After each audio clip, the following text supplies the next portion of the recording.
নমস্কার বন্ধুরা, মাইন্ডফুল পাতে আপনাদের সকলকে স্বাগত। আজকে আমি বলবো 16 বছরের ওপরে বাচ্চার সঙ্গে আপনার কিরকম আচরণ হওয়া উচিত। মনে রাখবেন বন্ধুরা, এই বয়সটা হলো বয়সের সন্ধিক্ষণ। এই বয়সটা সবে সে শৈশব পেরিয়ে এসেছে এবং প্রাপ্তবয়স্ক হওয়ার জাস্ট আগের মুহূর্ত। তো কিছু কিছু এবিলিটি যেটা প্রাপ্তবয়স্কদের মধ্যে থাকে সেটা তার মধ্যে থাকবে। তো এই বয়সে বাচ্চাদের সঙ্গে আপনার কিন্তু বন্ধুত্ব সুলভ আচরণ করতে হবে। ধরুন আপনি তাকে একটা বন্ধুত্ব সুলভ আচরণ করলেন না, তো বাইরে গিয়ে কিন্তু সে ভুল জিনিস শিখে আসবে, ভুল মানুষের সঙ্গে বন্ধুত্ব হবে এবং ভুল জিনিস শিখে আসবে।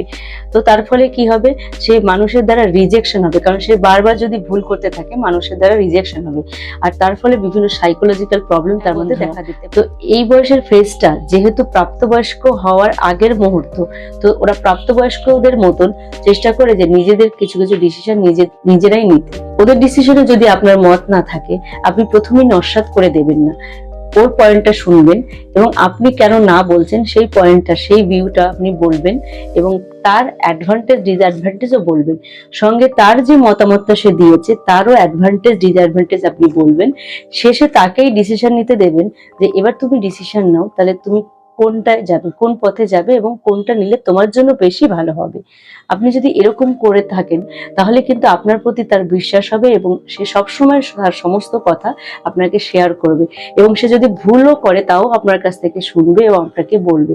এইভাবে করলে তার আত্মবিশ্বাস হবে এবং বিভিন্ন সাইকোলজিক্যাল যে প্রবলেম হয় এই মুহূর্তে সেই বয়সে তারা ফিল করবে না, ফলে সে আরো পরিণত বয়সের দিকে এগিয়ে যাবে। আজকে এই পর্যন্ত, ধন্যবাদ।